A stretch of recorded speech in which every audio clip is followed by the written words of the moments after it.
सावन का आखिरी सोमवार हो, शायद यही लास्ट वाला है, सावन का आखिरी सोमवार हो, जो लोटा जल का लेकर जा रहे हो उसमें थोड़ा सा इत्र, अगर इत्र नहीं हो तो गुलाब की पंखड़ी, पंखड़ी नहीं हो तो कोई फूल की पत्ती उस जल में बाबा को समर्पित, इत्र हो तो ज्यादा अच्छा।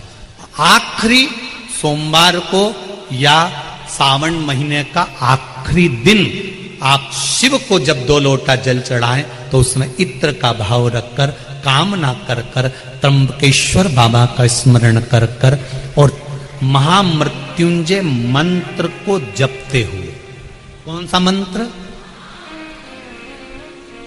ये वेद का बड़ा सुंदर मंत्र है, इसको चिल्लाकर नहीं बोला जाता, भीतर महामृत्युंजय मंत्र का स्मरण करते हुए।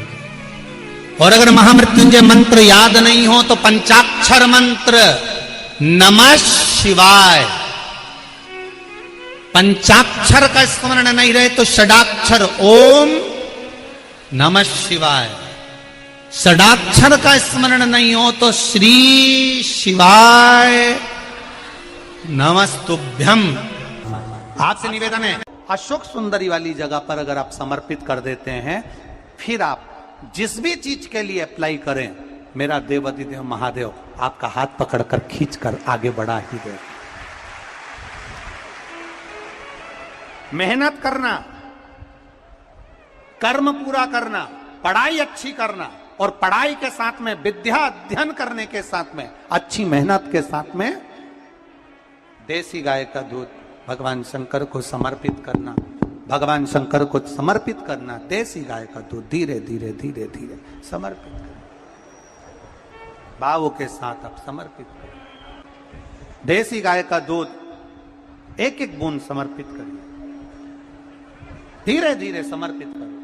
और देसी गाय का दूध जब धीरे धीरे समर्पित करें, बड़े रास्ते से, आनंद से धीरे धीरे जब आप समर्पित करेंगे, बेलपत्री, वही दूध में सनी हुई बेलपत्र, अशोक डंडी का भाग शिवलिंग की ओर नहीं होना चाहिए, उस समय पर डंडी का भाग जहां से पानी बहकर जाता है अशोक सुंदरी की ओर से, वहां पर होना चाहिए। कार्य में सफलता मिलती ही है। शिव तत्व को धारण कर। सोमवार की अष्टमी का मतलब आपको इंदौर की कथा में बताया था, जिस दिन शंकर और पार्वती के मिलन का दिवस हो, और केवल एक माता पार्वती के अकेले मिलन का नहीं, 64 योगनियां तक भगवान शंकर से मिलने के लिए आती है। पीला चंदन लगा लेना। कितना लगाना है? बीच वाला जो पत्ता है उस पर पीला चंदन। जब आपको लगे कि मेरा जीवन बहुत कष्टमय है, अब ये रोग, अब ये कष्ट दूर ही नहीं हो रहा, अब ये आए दिन तकलीफ पर तकलीफ बढ़ती जा रही है, आए दिन रोग, बीमारी, पैसा घर में बच नहीं रहा, बहुत कष्टमय जीवन है, इसमें लगाओ पीला चंदन बेलपत्री की बीज पत्ती पर। महाराज, और बीज पत्ती पर जब चंदन लग जाए, लगने के बाद में ये दोनों पत्ती पर लाल चंदन लगा लीजिए। इन दोनों पत्ती के बीच में जो डंडी का भाग होता है, आपको कहा था, आपको स्मरण में होगा शायद, हमने जब बेलपत्री की महत्वता बताई थी तो उस बेलपत्री की महत्वता में कहा था ब्रह्मा विष्णु महेश ये 3 हैं, बोला था। बीच में ये बड़ी पत्ती से लेकर जो 2 पत्तियां होती हैं, इनके बीच में जो जगह बचती है, इसमें मां पार्वती के 64 योगनियां, मां पार्वती अपनी पूर्ण सिद्धि के साथ में जितनी भी देवी के स्वरूप हैं, वो माता 64 योगनियां देवी के स्वरूप में यहां पर विराजमान होती हैं। 2 पत्ती के नीचे से जो डंडी होती है नीचे तक, ये पूरी डंडी में 33 कोटि देवी देवताओं विराजमान होते हैं इस पूरी डंडी के अंदर।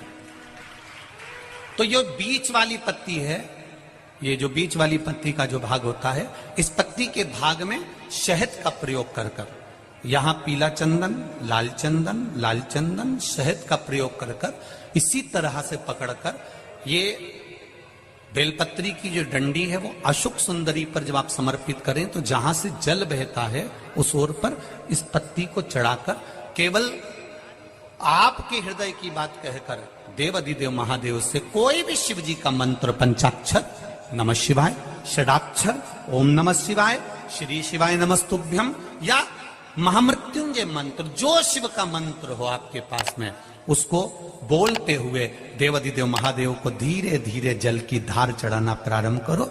जल की धार जब पूर्ण होने लगे, उसमें थोड़ा जल बचे, तब अशोक सुंदरी पर जो तुमने बेलपत्र चढ़ाई है वहां उस जलधार को चढ़ा।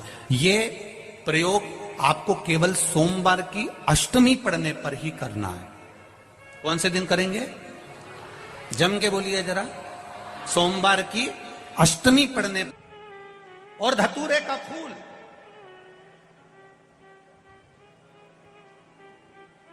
कांटे वाला धतूरा, और उसमें लगने वाला एक पुष्प। आस्था चैनल पर आप लोग देख रहे होंगे धतूरे के फूल का दर्शन। धतूरा और धतूरे का पुष्प, छोटा सा पौधा है, ज्यादा बड़ा नहीं है, कांटा लग रहा है, धतूरा लग रहा है, और उसमें भी साधारण धतूरा नहीं, जिस धतूरे के नीचे की डंडी लाल कलर की होती है, अगर वो सोमवार की अष्टमी को देवाधिदेव महादेव को समर्पित करी जाती है तो उसके घर में कभी संपदा की कमी नहीं होती है। वो धतूरा है, साधारण नहीं है। धतूरे में भी लाल डंडी, जैसे धतूरा गोल होता है उसके नीचे छोटी सी डंडी, देखा है आप लोगों ने? अरे देखी कि नहीं देखी बोलो? धतूरा देखा है ना? धतूरे के अंदर एक नीचे छोटी सी डंडी होती है, जब तोड़ोगे तो वो डंडी का कलर अगर लाल है, वो डंडी का कलर अगर लाल है, और कभी हम तो कहेंगे जैसे बड़ी बीमारी जिसको हो जाती है, लीवर, किडनी, कैंसर आदि आदि बड़ी बीमारियों से जो जूझ रहा होता है, प्रयास करो, प्रयास महामृत्युंजय का जाप कर कर, महामृत्युंजय का स्मरण कर कर, एक लाल डंडी का धतूरा प्रयास करना। एक धतूरा मिल जाए या 5 धतूरे मिल जाए, किसी भी एकांतेश्वर महादेव पर, जो शिव मंदिर एकांत में हो, जहां कोई जाता आता नहीं हो। वैसे तो अब बहुत मुश्किल है कि ऐसा मंदिर मिल जाए जहां कोई जाता आता नहीं हो। पहले की बात दूसरी है, अब बात दूसरी है। फिर भी कहीं आप रोड पे से निकल रहे हो, एकांतेश्वर महादेव अगर आपका दिख जाए, बहुत बीमारियों से ग्रसित हो, तो भी महामृत्युंजय जाप का स्मरण कर कर या किसी विद्वत ब्राह्मण जन से महामृत्युंजय मंत्र का जाप कराकर, या भगवान शिव के मंत्र का जाप स्वयं कर कर, वो भी ना बने तो पंचाक्षर मंत्र नमः शिवाय, षडाक्षर मंत्र ओम नमः शिवाय, या श्री शिवाय नमस्तुभ्यम जप कर वो लाल डंडी का धतूरा 5 एकांतेश्वर महादेव को आप समर्पित कर सकते हो। रोग थम जाएगा, जो दवाई खाओगे वो शरीर को लगना प्रारंभ हो जाएगी और आप स्वस्थ होने वाली थी सावन की पहली, और मालूम पड़ा कि वो कथा छत्तीसगढ़ की पवित्र धरा पर आई। अर्थात भजन का बल, भक्ति का बल, स्मरण, ये सब खींच कर लाते हैं। चुंबक देखिए आप लोगों ने, वो चुंबक को गंगा में रस्सी बांधकर गोताखोर डालते हैं और उसमें चिपकने वाला जो भी सामान होता है वो चिपक जाता है। लकड़ी नहीं चिपकती, कपड़ा नहीं चिपकता, प्लास्टिक नहीं चिपकता। वो चुंबक में जो चुंबकीय तत्व होते हैं वही चिपकते हैं।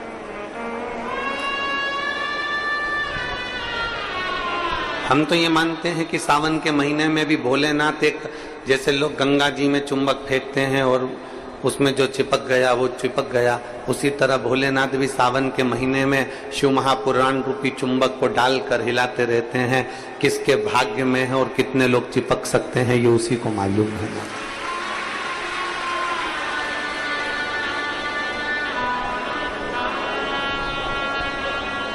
72 साल बाद ऐसा सावन आया है, और उस सावन में अगर भगवान की विरल भक्ति हमारे मुख से हो रही है, भजन हमारे मुख से हो रहा है, कीर्तन हमारे मुख से हो रहा है, तो आप और हम तो सब शिव के चरणों के दास हैं।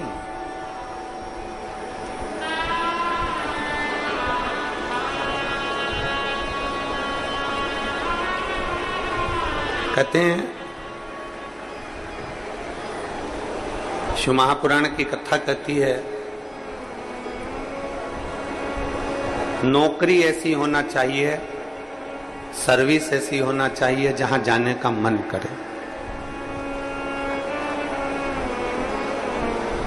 ऑफिस में तुम बैठते हो और दिन भर क्लेश मचे, फाइल तुम पढ़ते हो और फाइल उठाते से तुम्हारे को मानसिक टेंशन आ जाए, जरा जरा सी बात में चिंता खड़ी हो जाए, तो वो ऑफिस जाने का मन नहीं करता, नौकरी पर जाने का मन नहीं करता। नौकरी ऐसी हो जहां जाने का मन करे और घर ऐसा हो जहां वापिस आने का मन करे। तो समझ, घर में अगर क्लेश हो रहा है, बहुत अशांति हो रही है, बहुत लड़ाई हो रही है, बहुत विवाद हो रहा है, कहीं सास का मुंह फूला रहे, कहीं बहू का मुंह फूला रहे, कहीं बेटे का, कहीं बेटी का, कहीं माँ का, कहीं पिता का, कहीं भाई, कहीं बंधु, इनके मुंह फूले रहे तो घर में आने का मन नहीं करता। पत्नी का दिन भर मुंह फूला रहेगा तो पति का घर आने का मन नहीं करेगा। माँ बाप का अगर मुंह फूला रहेगा तो बच्चों का घर आने का मन नहीं करेगा। नौकरी ऐसी हो जहां जाने का मन करे, मन करे आपका कि मुझे बड़े उत्साह से जाने हैं।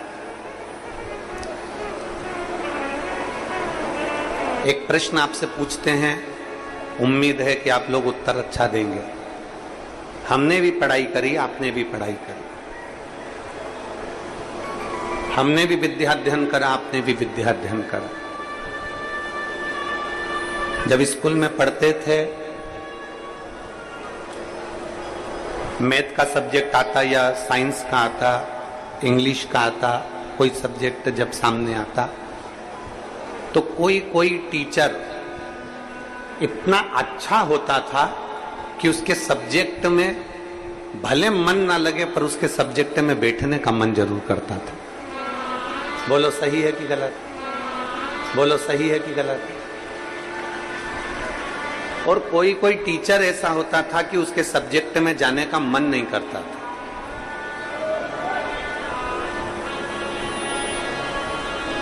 उनके सब्जेक्ट में जाने का मन नहीं करता। कोई टीचर इतना अच्छा, बहुत प्रेम से, बहुत स्नेह से, बहुत लाड़ प्यार से पढ़ाता है, बहुत स्नेह से पढ़ाता है तो उसके यहाँ जाने का मन कर जाता है। और कोई कोई टीचर ऐसा होता है कि वो पढ़ाता है पर उसके अंदर इतना क्रोध, इतना गुस्सा है, कहीं मारना, कहीं ठोकना, कहीं अपशब्द कहना, कहीं कुछ कहना, तो मन ही नहीं करता कि उस टीचर के पास में जाकर बैठा। पढ़ना है आपको, सारे सब्जेक्ट पढ़ना है आपको, और प्रत्येक सब्जेक्ट को आपको तैयार करना है, प्रत्येक सब्जेक्ट आपको पढ़ना है, पर आप उस टीचर के सब्जेक्ट में नहीं जाओगे। प्रत्येक सब्जेक्ट आपको पढ़ना है, प्रत्येक सब्जेक्ट आपको धारण करना है, पर आप उसके सब्जेक्ट में नहीं पहुंचोगे। बस जैसे स्कूल में कोई टीचर अच्छा है तो उसके सब्जेक्ट को पढ़ने के लिए आप जरूर जाते हो, उसी तरह नौकरी ऐसी हो जहां जाने का मन करे आपका।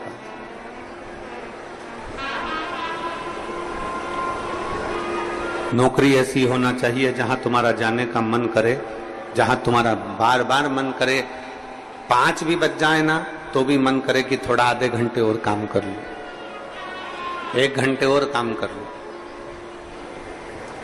15-20 मिनट और काम कर लूं। नौकरी अगर अच्छी है तो तुम्हारा जाने का मन बड़ा करेगा और वहां बैठने का भी मन करेगा। तो शास्त्र कहता है कि नौकरी ऐसी हो जहां तुम्हारा जाने का मन करे, और घर ऐसा हो जहां पर सब प्रेम से रहते हो, तो नौकरी से और दुकान से घर आने का मन करे, तो समझ लो कि तुम्हारा घर श्रेष्ठ है। तो समझिए कि उसमें तुम्हारी श्रेष्ठता है।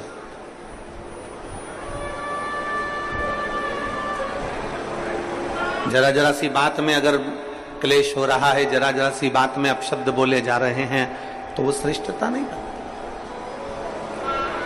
लोरमी वालों ने भी बहुत व्यवस्था कर रखी थी, परंतु कीचड़ इतना है, मिट्टी काली है, पानी पड़ा हुआ है, इसलिए प्रशासन भी उस चीज को हाँ नहीं भर पाया, क्योंकि उनको दिखता है कि इतना लाखों में। अब आप देखिए कि 3 पंडाल बड़े बड़े डूम भरे पड़े हुए हैं, उधर भी बाहर भक्त हैं, उधर भी बाहर भक्त हैं, और इधर देखोगे तो चारों तरफ बाहर पूरे के पूरे भक्त भरे पड़े हुए हैं।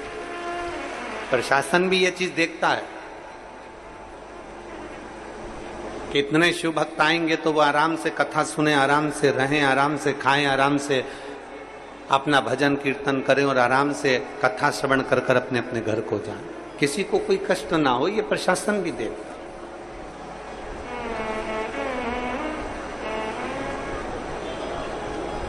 21,600 श्वास में से 21,600 श्वास जो चल रही है, उसमें से जितनी श्वास हम परमात्मा को दे सकते हैं उतना दीजिए। हम जितना भजन कर सकते हैं उतना भजन करें, हम जितना स्मरण कर सकते हैं उतना स्मरण करें। और तेरी कृपा बिना न हिले एक भी अणु, लेते हैं श्वास तेरी कृपा से तनो तनो। हे गंगाधार मुक्ति द्वार ओंकार तू, बोले ओंकार तू। आयो शरण तिहार शंभु तार तार।